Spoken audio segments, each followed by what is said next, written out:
அன்றி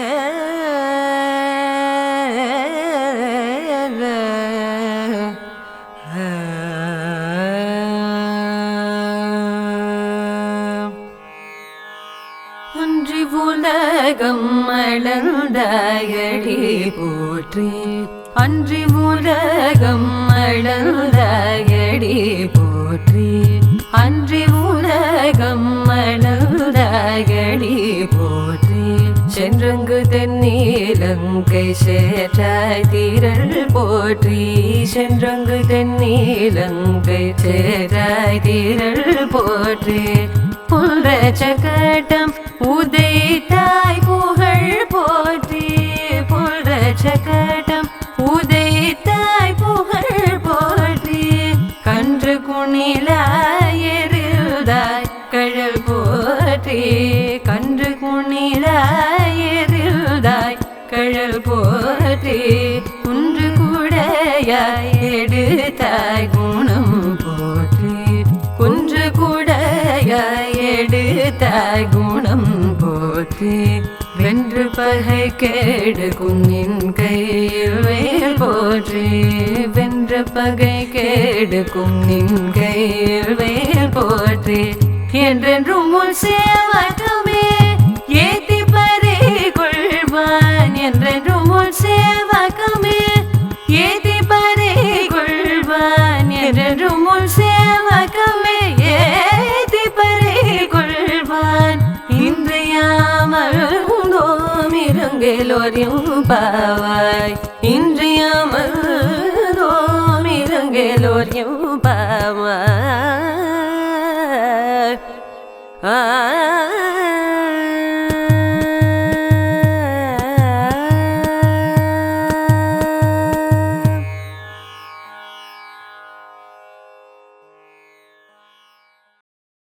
குழந்தைகளுக்கு பெற்றோர்கள் என்றால் அப்படி ஒரு ஆசை.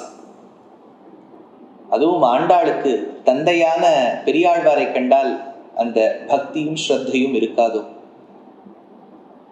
பெரியாழ்வார் தன்னுடைய பிரபந்தமான பெரியாழ்வார் திருமொழிக்கு அடக்கமாய் திருப்பல்லாண்டு என்கின்ற அந்த பகுதியை பெருமாளுக்கு அருளி செய்தார். இது ரொம்ப அழகான ஒரு கட்டளை. பெரியாழ்வாருடைய வைதுஷ்ய பூர்த்தியை அறிந்த பாண்டிய மன்னன் அவரை கொண்டாட வேண்டும் என்பதற்காக ராயல் எலிஃபென்ட், அந்த ராஜ்ய யானை மீது அமர்த்தி ஊரை வலம் வரச் செய்தார். பாண்டியன் கொண்டாட பட்டர்பிரான் வந்தான் என்று. அப்போ ஆழ்வார் ஆணையின் மீது பவனி வந்தார். இந்த ஆழ்வாருடைய இந்த வைபவத்தை பார்ப்பதற்காக அந்த பெருமாளே தான் ஸ்ரீதேவி பூதேவி சமேதனாய் கருட வாகனத்தில் தோன்றினார். ஒருவேளை கண் எச்சில் பட்டுவிடுமோ என்கின்ற பயத்தில் ஆழ்வார் பெருமாளுக்கு பல்லாண்டு பாடினார். அந்த பகுதியைத்தான் திருப்பல்லாண்டு என்று நாம் பெரியாழ்வார் திருமொழியில் கொண்டாடுகின்றோம். அந்த ரீதியில் ஆண்டாள் அப்பா திருப்பல்லாண்டு பாடியிருக்கார். நாமும் ஒரு திருப்பல்லாண்டு பாட வேண்டும் என்பதற்காக திருப்பாவைக்கு அடங்கிய இந்த 24வது பாசுரத்தை திருப்பல்லாண்டாகவே பாடுகின்றாள். போற்றி போற்றி போற்றி போற்றி என்று அந்த பாசுரத்தை அனுபவிப்போம். முதல் வரி, அன்று இவ்வுலகம் அளந்தாய் அடி போற்றி. இது எந்த அவதாரத்தை சொல்றது? திருவிக்ரம அவதாரம். அப்படின்னா பலி சக்கரவர்த்தியின் யாக வாட்டிகைக்கு பெருமாள் கோட்டங்கை வாமனனாய் வந்தார். வந்திருக்கிறது ஒரு குழந்தை தானே நினைச்சு பலி சக்கரவர்த்தி என்ன பண்ண வேணும்னு கேட்டார். 3 அடி வேணும்னு கேட்டார் வாமனர். இல்லை கொடுத்தோமே கொடுத்துட்டார். அப்புறம் பெருமாள் அதையே வச்சு உலகளந்தார். அப்படின்னா ஆண்டாளுக்கு எந்த திவ்ய தேசம் ஞாபகம் வந்திருக்கும்? உலகளந்த பெருமாள்னா காஞ்சிபுரம், அப்புறம் திருக்கோவிலூர், அப்புறம் வெரி குட் காழிச்சீராம விண்ணகரம், சீர்காழியில இருக்கக்கூடிய தாடாளன் என்கின்ற எம்பெருமாள். இந்த இடத்துல எல்லாம் பெருமாள் உலகளந்த பெருமாளாக காட்சி கொடுப்பார். அன்று இவ்வுலகம் அளந்தாய் அடி போற்றி, அதாவது அடியை போற்றுகின்றாள். அந்த திருவடி இருக்கு பாருங்க. எதுக்கு பல்லாண்டு பாடணும்? எது நன்னா இருக்கணும்னு சொல்லணும். எது கஷ்டப்பட்டிருக்கோ அதுக்குதான் நன்னா இருக்குன்னு சொல்லணும் இல்லையா? ரொம்ப நம்ம கஷ்டப்பட்டு உழைச்சா அம்மான்னு சொல்லுவோம், ஐயோ அவனை இவ்வளவு உழைக்கிறியடியான் நன்னா இருந்துடுவான், உழைக்கலைன்னா பாவம் ஏதோ இருந்துட்டு போன்னு சொல்லிடுவோம். அதனால இங்க பெருமாள் கஷ்டப்பட்டு உலக அளந்தார் இல்லையா? அந்த உலகு அளந்த திருவடி, அந்த அடி போற்றி பாடி நன்றாக இருக்க வேண்டும். அன்று இவ்வுலகம் அளந்தால் அடி போற்றி. 2வது, சென்று அங்கு தென்னிலங்கை செற்றாய் திரள் போற்றி. சென்று அங்கு, இப்போ ராமர் இருந்த இடத்துக்கு ராவணன் வந்து சண்டை போட்டானா, ராவணன் இருந்த இடத்துக்கு ராமர் போய் சண்டை போட்டாரா? அப்படின்னா யோசனை என்ன பாருங்க, ராவணனுடைய ஊர் இலங்கை, அவனுக்கு தான் அது எந்த தெரு, எந்த ஹைவே, எது வந்து பைபாஸ் எல்லாம் கிளீனா தெரியும். ராமருக்கு அது புது ஊர், புது கண்ட்ரி. ஆனா ராமர் அவனுடைய ஊருக்கு போய் அவனோட சண்டை போட்டு அவனை ஜெயிச்சுட்டார். புரியுறதோ நான் சொல்றது? அப்படின்னா ராமருக்கு என்ன சாமர்த்தியம் இருந்தால் அவனுடைய ஊருக்கு போய் அவனை ஜெயிச்சுட்டு வந்திருப்பார். இப்ப நம்ம வீட்டுக்கு யாராவது வந்தா நம்ம வழி காண்பிப்போம். நம்ம இன்னொருத்தராத்துக்கு போய் நன்னா அவளை விட பெட்டரா சமைச்சுட்டோம்னு வச்சுக்கோ. நம்ம ஒருத்தராத்துக்கு போய் அவ கிச்சன்ல போய் நன்னா சமைச்சுட்டோம்னா அவளுக்கு பேசாம இவரே தினம் பண்ணிடலாமே அப்படின்னு தோணிடும். அது மாதிரி ராமர் அவர் ஊருக்கு போய் ராவணனை ஜெயிச்சார். அதனால சொல்ற சென்று அங்கு தென்னிலங்கை செற்றாய் திரள் போற்றி. அப்பேற்பட்ட சாமர்த்தியம், அந்த டேலண்ட் இருக்கு பெருமாள் கிட்ட. பொன்ற சகடம். சரி, இப்போ வந்து ஒண்ணு திருவிக்கிரமனை கொண்டாடியாச்சு, அடுத்தது வந்து ராமரை கொண்டாடியாச்சு, இப்ப கிருஷ்ணர் கொண்டுட்டான். ஆனா பொன்ன சகடம் உதைத்தாய் புகழ் போற்றி. பொன்ற சகடம், அம்மா வந்து ஜாகிரதையா குழந்தை இருக்கணுங்கிறதுக்காக ஒரு தொட்டில் மாணிக்கங்கட்டி வைரமிடை கட்டி ஆணி பொன்னாச்சியில யார் பாடியிருக்கா? பெரியாழ்வார் பாடியிருக்கார். இந்த பெரியாழ்வார் பாடியிருக்கிற விதத்துல அழகான அந்த தொட்டிலில் அந்த குழந்தையை விட்டு விட்டு அம்மா எப்படியோ உள்ள எங்கேயோ போயிருக்கா. அது பக்கத்துல ஒரு சகடம், ரொம்ப டேமேஜான ஒரு கார்ட், அதுல பக்கத்துல விட்டுட்டு போயிருக்கா. அந்த சகடத்துக்குள்ளே ஆவிர் பவித்தான் ஒரு அசுரன், உத்கச்சன். அந்த உத்கச்சன் வந்து அந்த குழந்தையை வதம் செய்ய வேண்டும் என்பதற்காக கீழே வருது. பெருமாள் தன் காலை நன்னா உதைச்சார். அந்த பெருமாளுடைய கால் ஓச்சி, அதுல ஒரு சின்ன அடி அந்த சகடத்தின் மீது பட்டு அது சுட்டி சுழன்று மேல போச்சு, கீழே வந்தது. அதுல சிலது வரல, சிலது வராம போயிடுது.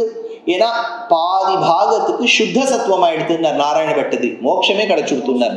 அப்படின்னா பெருமாள் சகடத்துக்கு கூட மோட்சம் கொடுத்திருக்காரு. அதனால பொன்ற சகடம் உதைத்தாய் புகழ் போற்றி. அப்பேற்பட்ட உன்னுடைய புகழ். முன்னாடி அடிக்கு திருவடிக்கு பல்லாண்டு பாடினார், திரளுக்கு பல்லாண்டு பாடினார். இங்க ரெண்டும். ஏன்னா தொம்மா தூண்டு ஒரு காலால இவ்வளவு பெரிய சகடத்தை உதைக்க முடியுமான்னு கேட்டா கிருஷ்ணர் பண்ணிட்டார் இல்லையா? அப்படின்னா அவர் எப்பேற்பட்ட பெரிய சூப்பர் ஹீரோ, சூப்பர் ஸ்டாரா இருப்பார். அதனால இந்த இடத்துல சொல்றார் புகழ் போற்றி. அடுத்தது, கண்ணன் தன் தோழர்களோடு கானனத்துக்கு செல்ல அங்க ஒரு அசுரன் வத்சாசுரனாக கன்று வடிவில் வந்தான். கண்ணுக்குட்டிலாம் ரொம்ப பாவம் தெரியுமா, ரொம்ப ஸ்வீட். நீங்க வந்து இந்த கோஷாலைக்கெல்லாம் போனீங்கன்னா கண்ணுக்குட்டிலாம் பார்த்தா நமக்கே பாவம், ஆத்துக்கே கூட்டின்னு வந்துடலாம் போல இருக்கும். இப்பெல்லாம் புதுசா அந்த வீடியோ பாக்குற குட்டி மாடு ஒண்ணு இருக்கு, அது பாக்குறீங்களா? அந்த மாடை வந்து நம்ம வீட்டிலேயே வச்சுக்கலாம் போல இருக்கு, நம்ம படுக்கையிலேயே படுக்க வச்சுக்கலாம். ஜம்முன்னு குட்டி மாடா இருக்கு. அந்த மாடுக்கு கண்ணுக்குட்டி எப்படி இருக்கும் பாருங்க. மாடே இத்தினுண்டுனா கண்ணுக்குட்டி இத்தினுண்டு இருக்கும். அந்த கண்ணுக்குட்டி எல்லாம் நம்ம ஜாகிரதையா ஸ்கூல் பேக்ல போட்டு ஸ்கூலுக்கே எடுத்துன்னு போயிடலாம். ஜம்முன்னு இருக்கக்கூடிய கண்ணுக்குட்டி. அப்படி அந்த கன்றுக்குட்டி வடிவத்தில் வந்தால்தான் கிருஷ்ணர் ஒண்ணு பண்ண மாட்டான்னு நினைச்சுட்டு இருந்தான் அந்த அசுரன். வத்சாசுரன் வந்தார். மரங்கள்ல நமக்கு நிழல் கொடுக்கும், பழம் கொடுக்கும், இலை கொடுக்கும், கிளையோடு இருக்கும். பூத்து குலுங்கக்கூடிய ஒரு மரத்தின் வடிவத்தில் ஒரு அசுரன் இருந்தால் கபித்தாசுரன். இப்ப பெருமாள் வந்து என்ன பண்ணிருக்கலாம், ஒரு கோடாளியை வச்சு அந்த கபித்த மரத்தை வெட்டிருக்கலாம். அந்த வத்சாசுரனை வேற ஏதாவது பண்ணிருக்கலாம். ஆனா அவர் என்ன பண்ணிட்டார், ரெண்டு அசுரர்களும் போட்டியோட வந்திருக்காளா, இவனால அவனை கொண்டுட்டார். அந்த வத்சாசுரனை சுழட்டினார். சுழட்டி இந்த கபித்தத்துல அடிச்ச கபிதக்காரன் கீழே விழுந்துட்டு. அதனால கன்று குணிலா வெறிந்தாய் குணம் போற்றி. அந்த குணம்ங்கிறது இந்த இடத்துல என்ன அர்த்தம்? குணம்னா என்ன அர்த்தம்? குவாலிட்டின்னு அர்த்தம். ஆனா ராமாயணத்துல குணம்னா என்ன? கோன்வஸ்மின் சாம்பிரதம் லோகே குணவான். அப்ப குணம்ங்கிற சப்தத்துக்கு என்ன அர்த்தம்? அதனால கல்யாண குணம். Very good. ஃபர்ஸ்ட் வரக்கூடிய அந்த குணத்துக்கு சௌஷீல்யம்னு அர்த்தம். அதனால அவ்வளவு கீழே இறங்கி பெருமாள் பழகுவார். எந்த அவதாரத்துல தேசிகன் சௌஷீல்ய சாகரன்? ராமாவதாரத்துல சௌஷீல்ய சாகர, அது ஒரு கடல் மாதிரி அந்த பெருமாளுக்கு அந்த குணம். அதனால இந்த இடத்துல சொல்றார் கன்று குணிலா வெறிந்தாய் குணம் போற்றி, கடல் போற்றி. அதாவது பெருமாளுக்கு கடல், அந்த இடத்துல திருவடியை போற்றி விட்டு அடுத்தது சொல்றார் குன்று குடையா விடுத்தாய் குணம் போற்றி. இந்த இடத்துல குணத்தை வச்சுங்க, குன்று குடையா விடுத்தாய். ஏன் குன்று குடையா விடுக்க வேண்டும்? ஏன்னா இந்த இந்திரனுக்கு ரொம்ப கோபம் ஏற்பட எப்படியாவது இந்த உலகோர்களை பாதிக்க வேண்டும் என்பதற்காக மேகங்களை அழைத்து கொட்டுங்கோ கொட்டுங்கோன்னு சொன்னான்.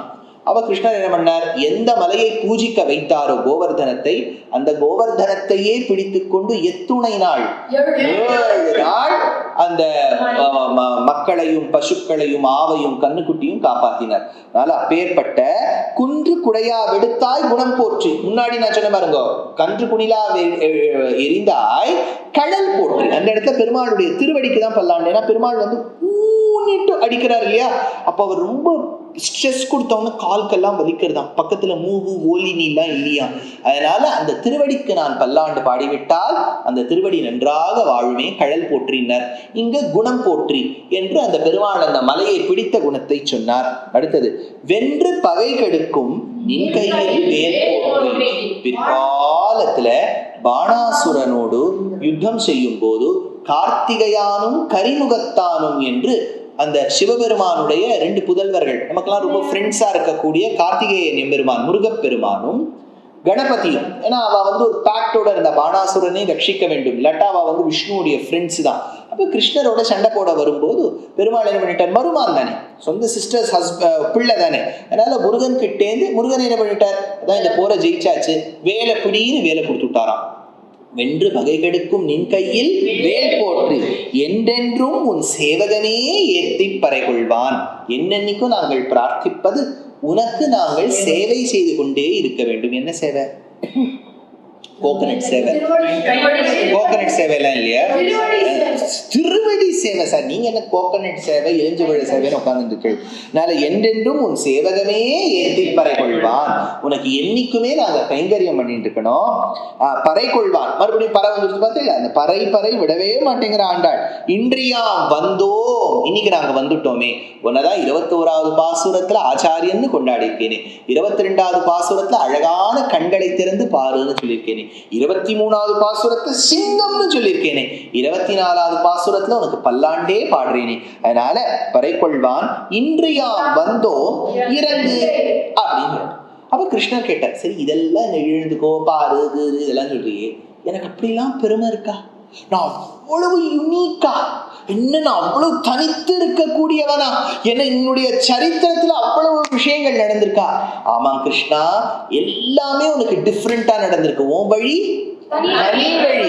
அது என்ன தனி வழின்னு கிருஷ்ணர் கேட்டார். பாண்டாள் சொன்னா, காத்திருக்க வேண்டும் கிருஷ்ணா, நாளைய தினம் தான் நான் சொல்வேன் அப்படின்னு சொல்லிட்டாங்க. Dear Astika reader, I am happy to be authoring a 2-part book on the Ramayana in English. The first part is slated for release in the year 2024.